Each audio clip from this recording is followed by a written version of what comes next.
सीटों पर संग्राम ने बढ़ाई हलचल। बीजेपी और सपा के सामने 5-5 सीटें बचाने की चुनौती। अखिलेश का अभय दुर्ग भी शामिल। लोकसभा चुनाव में आशातीत परिणाम न मिलने से चिंतन में डूबे भाजपा नेता राजग खेमे की चिंता को 7 राज्यों की 13 सीटों पर हुए कि उपचुनाव में सत्ताधारी दल के प्रभावी रहने का ट्रेंड है, लेकिन यही तर्क सबसे बड़े राज्य उत्तर प्रदेश में बड़ी चुनौती के रूप में उसकी प्रतीक्षा कर रहा है, जहां वह सत्तासीन है। इन सीटों पर होना है उपचुनाव। उत्तर प्रदेश की फूलपुर, खैर, गाजियाबाद, मंझवा, मीरापुर, मिल्कीपुर, करहल, कटहरी, कुंदरकी के विधायक इस बार लोकसभा चुनाव जीतकर सांसद बन गए।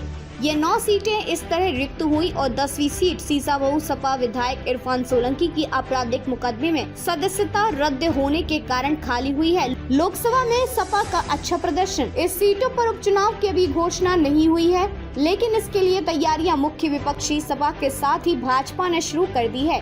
सपा ने लोकसभा चुनाव में तो आशातीत प्रदर्शन किया है, लेकिन अब उपचुनाव में प्रदर्शन दोहराकर ये साबित करने की चुनौती है कि लोकसभा में जो नतीजे आए उसका ठोस आधार भी है। यहाँ भाजपा को दिखाना हो दम।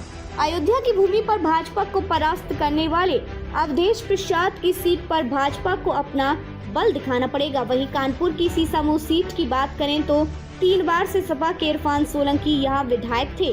2017 के मुकाबले 2022 में सपा की जीत का अंतर भी बढ़ गया है। इस सीट पर भी मुस्लिम आबादी सबसे अधिक है। 5 सीटें बचाने की चुनौती।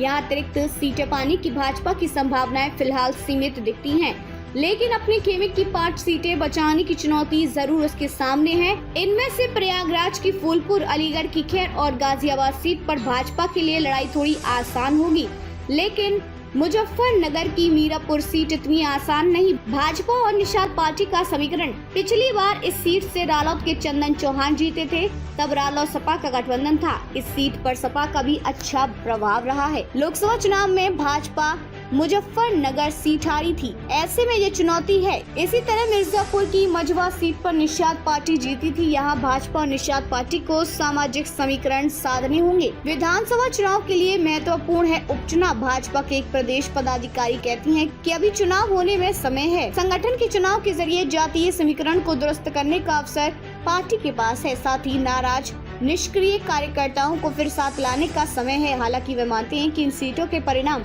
योगी सरकार की सेहत पर बेशक असर न डालें, लेकिन आगामी विधानसभा चुनाव का माहौल बनाने में सहयोगी जरूर साबित होंगे।